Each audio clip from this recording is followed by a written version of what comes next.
আসসালামু আলাইকুম। প্রান্তিক ভাবনায় আজকে কথা বলবো ডাকসু এবং জাকসু নির্বাচন নিয়ে সাধারণ তৃণমূল পর্যায়ের মানুষের এবং বিএনপির নেতাকর্মীর মনের কিছু ভাবনা এবং তাদের এই নির্বাচন নিয়ে পর্যালোচনা। ঢাকা বিশ্ববিদ্যালয় এবং জাহাঙ্গীরনগর বিশ্ববিদ্যালয়ে যে দুটি ছাত্র সংসদ নির্বাচন হয়ে গেল, সে দুটি নির্বাচনই ছিল প্রশ্নবিদ্ধ এবং অভিযোগে ভরপুর। আমরা নির্বাচনের দিনই লক্ষ্য করলাম ছাত্রদলের প্যানেল সহ অন্যান্য প্যানেলরা নির্বাচন বয়কট করলেন এবং সংবাদ সম্মেলন করে নির্বাচনের বিভিন্ন অভিযোগ তুলে ধরলেন। কিন্তু কর্তৃপক্ষ এই অভিযোগগুলো আমলে নিলেন না নিয়েই ফলাফল ঘোষণা করলেন। আমরা দেখলাম জাকসুতে 3 জন নির্বাচন কমিশনার ওনারা রিজাইন করতে বাধ্য হলেন এবং বিশেষ করে ভূগোল ও পরিবেশ বিভাগে ডক্টর নারিন আই খান পুঙ্খানুপুঙ্খভাবে নির্বাচনের অসঙ্গতিগুলি তুলে ধরলেন। আসলে ভোট তো শুধু খালি জাল ভোট দিলেই ভোট চুরি হয় না, ভোটে অনেক ধরনের ইঞ্জিনিয়ারিং করা যায়। আমি নিজের চোখে যেটা দেখেছি যে আমি কোনোদিন শুনি নাই যে কোনো ব্যালট কোনোদিন ক্রমিক নম্বর ছাড়া থাকে, কোনোদিন কোনো ব্যালট মুড়ি ছাড়া থাকে। মুড়ি ছাড়া ব্যালট ছিল, ক্রমিক নম্বর ছিল না ব্যালটে। ব্যালটটি ছাপানো হয়েছে কোনো একটি প্রাইভেট কোম্পানি থেকে, যেটা হওয়ার উচিত ছিল না।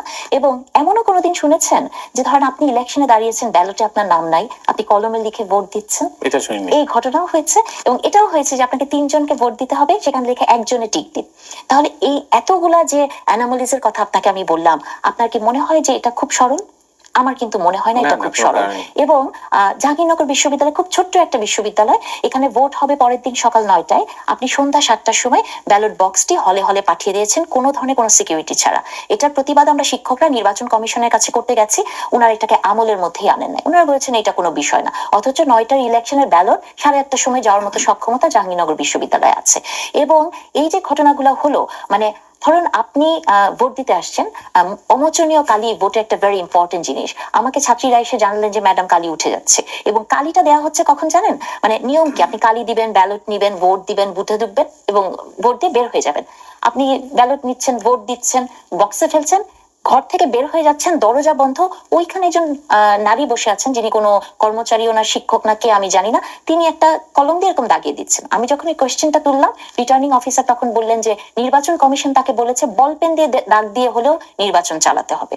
এরপরে আরো যে ঘটনাগুলো ঘটেছে, যে যেমন আমরা বুথের ভেতরে দেখেছি ব্যালট পড়ে আছে, তো এইগুলো তো মোটা দাগে আমি বিষয়গুলোকে বললাম। তবে পরবর্তীতে খুব বাজে কিছু কথা এসছে, যেটা আমি মনে করি আমার জায়গা থেকে জাতির সামনে ক্লারিফাই করা দরকার।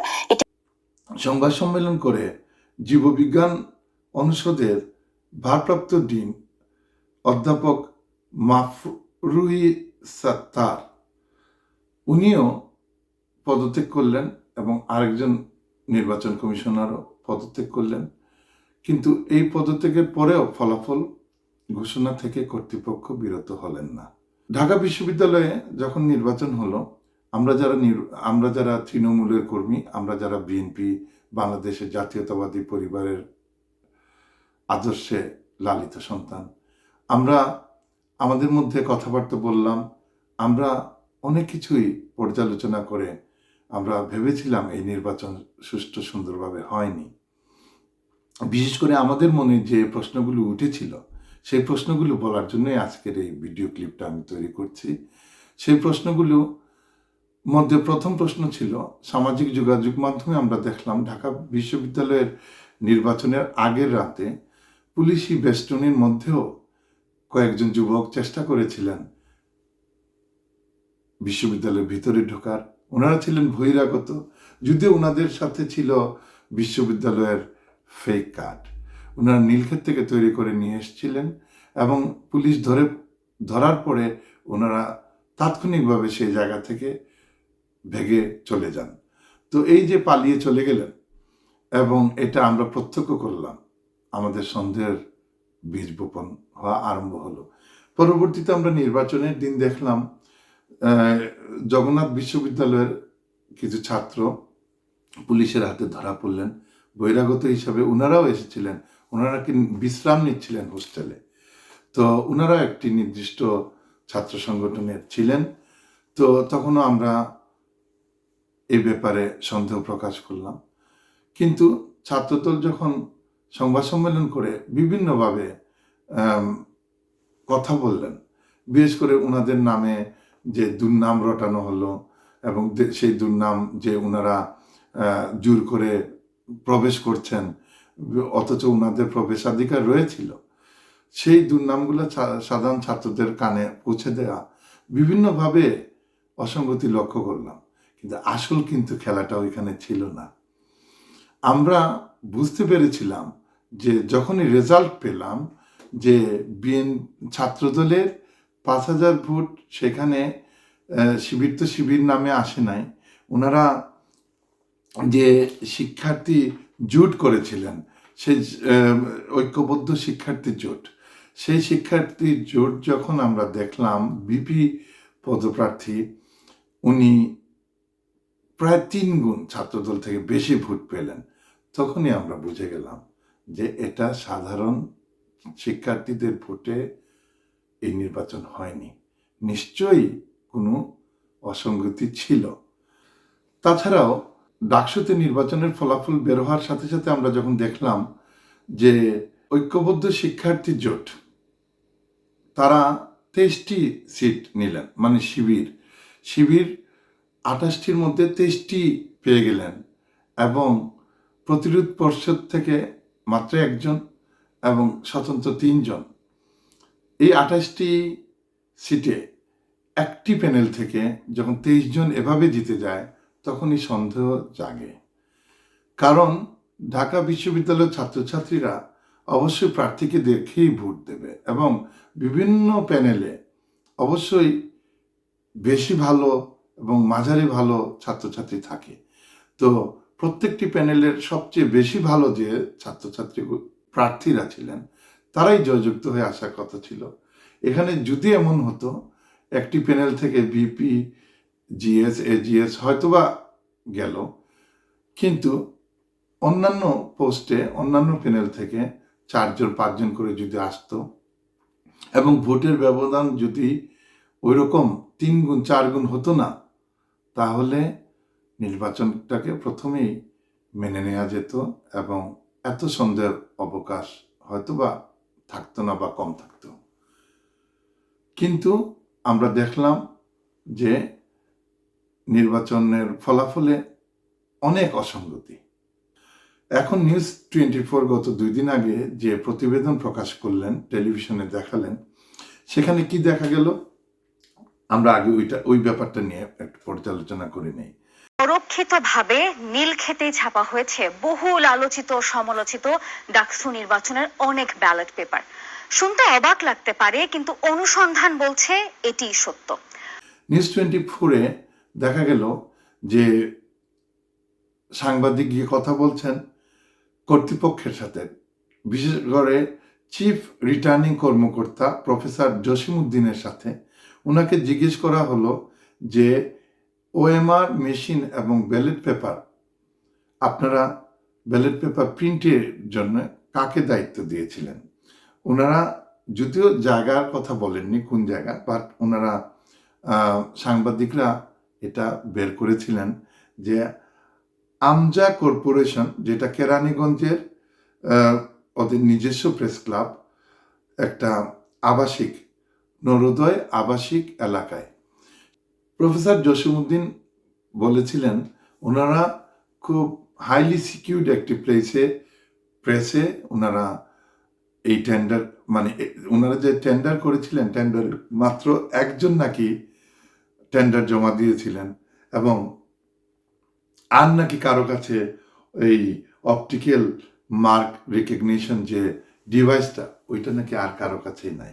এই কথাটা সম্পূর্ণ অবিশ্বাসযোগ্য। কিন্তু ওনারা রিটেন্ডার করতে পারতেন, রিটেন্ডার না করে ওনারা কেমন করে এই একটি প্রতিষ্ঠানের কাছে দায়িত্ব দিয়ে দিলেন। কিন্তু সাংবাদিকরা খবর নিলেন, নিউজ 24-এর সাংবাদিকরা খবর নিয়ে বের করলেন যে আসলে নীলক্ষেতে জালাল প্রেসে প্রিন্টিং হয়েছে এবং জালাল প্রেসের ওনারা বলেছেন যে প্রায় 48,000 মানে পেজ ওনারা প্রিন্ট করেছেন। এক একটা পেজে 2টা করে ব্যালট পেপার ছিল, সুতরাং যদি গুণন করেন 2 দিয়ে, তাহলে 96,000 ব্যালট পেপার ওনারা তৈরি করেছিলেন, ওনারা প্রিন্ট করেছিলেন। কিন্তু কাটিংয়ের জন্য আরেকটি জায়গায়, যেটা মক্কা পেপার হাউস নামে পরিচিত, সেখানে পাঠানো হয় এবং রাতে 7টা 8টার দিকে পাঠানো হয়, কাটিং হয় রাত 1টা 1:30টার দিকে। এবং সেখানে ওনারা কাটিংয়ের ওনারা যে মতামত দিলেন, ওনারা বললেন যে 88,000 ওনারা টোটাল কাট করেছেন। তো 96 থেকে 88,000 বাদ দিলে যে 8,000 থাকে, এই 8,000 ব্যালট পেপার কোথায় গেল, সেটি একটি প্রশ্ন। পাশাপাশি কর্তৃপক্ষ, ঢাকা বিশ্ববিদ্যালয় কর্তৃপক্ষ তো মেনে নিতে রাজি না যে ওনারা নীলক্ষেতে ব্যালট পেপার প্রিন্টিংয়ে দিয়েছেন। ওনারা যেখানে প্রিন্টিংয়ে দিয়েছেন, কেরানীগঞ্জের নিজস্ব মানে আমজা কর্পোরেশন নামের একটি প্রতিষ্ঠান, তাদের নিজস্ব প্রিন্টিং প্রেসে দেওয়া হয়েছিল আদাবর থানায় নবোদয় আবাসিক এলাকায়। তো ওনারা বলেছেন যে ওনারা তৈরি করেছেন, ওনাদের মালিক নাকি তখন প্রবাসে ছিলেন, চায়নাতে ছিলেন, এবং উনি খুব একটা খবর রাখতে পারেননি। গাফলিতে তো এখানেই বোঝা যায়, এত বড় একটা শিক্ষা প্রতিষ্ঠানের নির্বাচন হবে, সেখানে প্রিন্টিং এর দায়িত্বে যারা থাকবেন ওনারা বিদেশ যাওয়াটা অসুবিধার কিছু নাই, কিন্তু সেই মুহূর্তেই যেতে হবে, ওনার ওই দিনই বিদেশে থাকতে হবে, এটাও একটু সন্দেহ উদ্বেগ করে।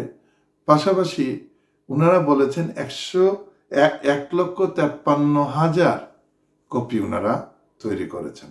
কিন্তু একজন ছাত্র যদি 6টা করে ব্যালট পেপারে ভোট দেয়, ছাত্র সংসদ নির্বাচন এবং বিভিন্ন হল নির্বাচনের 6টা করে ব্যালট পেপারে যদি ভোট দেয়, তাহলে প্রায় 40,000 শিক্ষার্থী যদি 6টা করে তৈরি করতে হয়, তাহলে ব্যালট পেপারের প্রয়োজন হয় 2,38,650টি। সেই জায়গায় 1,53,000 যদি এই প্রতিষ্ঠান প্রিন্ট করে থাকেন, বাকিগুলো কোথায় প্রিন্ট হলো কর্তৃপক্ষ বলতে পারছেন না। এবং নীলক্ষেতে যত্রতত্রভাবে এদিকে ওদিকে পড়ে থাকা ব্যালট পেপার যে কোনো নির্দিষ্ট সংগঠনের হাতে যায়নি, এমনও কোনো কথা বলা যাবে না। হয়তোবা আমরা তৃণমূল থেকে যে জিনিসটা সন্দেহ প্রকাশ করেছিলাম, যেহেতু ওনারা ঢিলাঢালা কাপড় পরেন, ধরেন আমরা বোঝার জন্য বলছি যে একজন স্টুডেন্ট যদি 60টা ব্যালট পেপারে যাকে যাকে ভোট দিবেন, প্রায় 43টার মতো মনে হয় সিল দিতে হয়, যদি ওনারা টিক দিতে হয়, তো ওনারা যদি এই ওনাদের নির্ধারিত প্রার্থীদেরকে আগের রাতেই টিক দেওয়ার কোনো সুযোগ থাকে, এবং সেই ব্যালট পেপার যদি ওনারা পকেটে নিয়ে বা ঢিলাঢালা কাপড়ের ভিতরে ঢুকিয়ে নিয়ে যদি ওনারা চলে যান নির্বাচনের জায়গায়, এবং ওনাদেরকে যে ব্যালট পেপার দেওয়া হয়েছিল একজনকে 6টা, ওইটা নিয়ে যদি ওনারা ব্যালট বক্সের সামনে যান, সেখানে যেহেতু ঢাকা থাকে কাপড় দিয়ে, সেখানে ওনারা যদি সব ঢেলে দেন ব্যালট বক্সের ভেতরে, তাহলে এইভাবে ফলাফল আসাটা স্বাভাবিক। এটাই আমরা তৃণমূলে আলোচনা করেছি, কথা বলেছি, এবং এখন ক্রমান্বয়ে কেঁচু খুঁড়তে সাপ বেরিয়ে আসছে। আমরা এই যে ছাপানোর সংখ্যা নিয়ে যে বিতর্ক, এই বিতর্কের অবসান দেখতে চাই। আমরা দেখতে চাই যে আমরা যে ব্যাপারটা নিয়ে সন্দেহ প্রকাশ করছি সেটা সত্য হোক না। আমরা মেনে নিতে চাই বর্তমানের ফলাফল। আমরা এইটা ভাবতে পছন্দ করি ঢাকা বিশ্ববিদ্যালয় কর্তৃপক্ষ নিরপেক্ষভাবে ভোট নিয়েছেন, কিন্তু এই প্রতিবেদন আসার পরে আমরা কতটুকু বিশ্বাস করতে পারি কর্তৃপক্ষ সুন্দর সুষ্ঠুভাবে নির্বাচন আয়োজনে সক্ষম ছিলেন, বা ওনাদের ইচ্ছাকৃতভাবেই ভুল হয়েছে কি হয়নি, সেই অনেক কথাবার্তা আমাদের মনে জমা হয়ে আছে। আমরা কথা বলবো, আমরা বের করে নিয়ে আসব। তবে তৃণমূল পর্যায় থেকে যে ভাবনা আসছে, সেই ভাবনায় আমি অন্ততপক্ষে বলতে পারি যে আমাদের অনেকেই দেশ জুড়ে তৃণমূল কর্মীরা বুঝতে পারছেন যে ঢাকা বিশ্ববিদ্যালয় এবং জাহাঙ্গীরনগরের বিশ্ববিদ্যালয়ের যে ছাত্র সংসদ নির্বাচন হয়ে গেল, এটি ছিল প্রহসনের নির্বাচন, এটি মোটেও স্বচ্ছ ছিল না। এবং যদি রাষ্ট্র থেকে, সরকার থেকে ইনভেস্টিগেশনের কোনো সুযোগ থাকতো, যেহেতু বিশ্ববিদ্যালয় স্বায়ত্তশাসিত একটি প্রতিষ্ঠান, এখানে উপাচার্য সম্পর্কে তো আমরা মোটামুটি জানি, উনি কৈফিয়ত দিয়েছেন, ঢাকা বিশ্ববিদ্যালয়ের উপাচার্য উনি কৈফিয়ত দিয়েছেন যে উনি কোনো রাজনৈতিক সংগঠনের সাথে জড়িত না। কিন্তু উপাচার্য নিয়াজ আহমেদ খান উনি চট্টগ্রাম বিশ্ববিদ্যালয়ে 1992 সালে প্রভাষক হিসেবে জয়েন করেন। তখন বিএনপি জামাতের সরকার ছিল বাংলাদেশে। 1994 সালে সহকারী অধ্যাপক এবং 1999 সালে সহযোগী অধ্যাপক এবং 2005 সালে কিন্তু বিএনপি জামাতের আমলেই উনি অধ্যাপক হয়েছিলেন, তাও চিটাগাং বিশ্ববিদ্যালয়ে। চিটাগাং বিশ্ববিদ্যালয়ে কোন রাজনীতি সেখানে বেশি ক্ষমতাসীন এবং কোন রাজনীতির কারণে অন্য রাজনৈতিক দল তথা ছাত্রছাত্রীরা, সাধারণ ছাত্রছাত্রীরা কোনটা অবস্থায় রয়েছে তা আমরা সকলেই জানি। সুতরাং আমরা তৃণমূল পর্যায় থেকে দাবি করব, আমাদের দলের হাইকমান্ডকেও বলবো, পাশাপাশি দেশের কর্ণধার যারা রয়েছেন, যারা বর্তমানে সেবা করার সুযোগে রয়েছেন, তাদেরকে অনুরোধ করব ডাকসু এবং জাকসু নির্বাচনের এই সন্দেহগুলি দূরীভূত করার জন্যে কাজ করবেন এবং গভীরভাবে পর্যালোচনা করে একটি টিম গঠনের মাধ্যমে ইনভেস্টিগেশন করে সব কিছু বের করে নিয়ে আসবেন। আমরা এইরকম নির্বাচন যেন আর কোনো বিশ্ববিদ্যালয়ে না হয় সেই অনুরোধ করব। এবং বাংলাদেশেও আমরা যে ব্যাপারটা বর্তমানে দেখতে পাচ্ছি, জামাত এবং শিবির ওনাদের গঠনতন্ত্রের বাইরে গিয়েও, ওনাদের গঠনতন্ত্র ওনাদের ব্যক্তিগত, ওনাদের নিজস্ব ব্যাপার, ওইখানে আমাদের কথা বলাটা ঠিক না। কিন্তু যখন দেখব শিবিরের, স্বাভাবিক ছিল ঢাকা বিশ্ববিদ্যালয়ের এজিএস, জিএস এবং বিপি পদপ্রার্থী 3 জনই পুরুষ, 3 জন যদি একসাথে বসে সংবাদ সম্মেলন করতেন তাহলে এটা স্বাভাবিক ছিল। কিন্তু যেমন ছাত্রদলের 3 জন একসাথে বসে সংবাদ সম্মেলন করেছিলেন, সবসময় করেছিলেন, কিন্তু আমরা দেখতে পেলাম ওনারা জিএস এবং বিপির মধ্যেখানে একজন ওনাদের নারী প্রার্থীকে বসিয়ে, খুব কাছাকাছি বসিয়ে ওনারা উদার মনের পরিচয় দেওয়ার চেষ্টা করলেন। এবং এই যে রাজনীতি ওনারা শুরু করেছেন, এই রাজনীতি ওনাদের সম্পূর্ণ দলটাকে আসলে দলের যে মূল নীতি সেখান থেকে অনেক দূরে সরিয়ে নিচ্ছে বলে আমরা মনে করছি। ওনারা প্রকাশ্যে বলুক ওনারা কি চাচ্ছেন, কোনভাবে রাজনীতি পরিচালনা করতে চাচ্ছেন। কারণ আমি আমাদের বিএনপির সবাইকে বলবো, ওনারা যেভাবে বৈষম্য বিরোধী ছাত্র আন্দোলনের ছাত্রদের ভেতরে ঢুকে ছাত্রদলকে ক্যাম্পাসের রাজনীতি থেকে গত 1 বছর বিরত রাখতে পেরেছিলেন, তদ্রুপ এখন নতুন একটি সিস্টেমে নির্বাচন করার জোর দাবি জানিয়ে রাজপথে আন্দোলনে নেমে আসলে বিএনপি তথা অন্যান্য দলের চোখটাকে সরিয়ে নিয়ে অন্যদিকে নিতে চাচ্ছেন। আমরা এই ব্যাপারটা বুঝতে হবে। যেভাবে 1টি বছর ছাত্রদল ঢাকা বিশ্ববিদ্যালয়ের ভিতরে কাজ করতে পারেনি, আমাদেরকে জাতীয়ভাবেও এখন কাজ থেকে বিরত রাখার জন্য এরকম করা হচ্ছে কিনা সেটাই আমাদের প্রশ্ন হওয়া উচিত।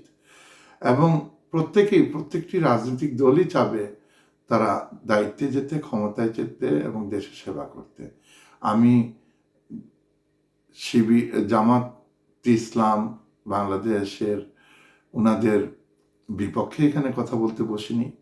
আমি এখানে বসেছি আমাদের বাংলাদেশ জাতীয়তাবাদী দলের একেবারে রুট লেভেলের সবার মতামত জানানোর জন্য।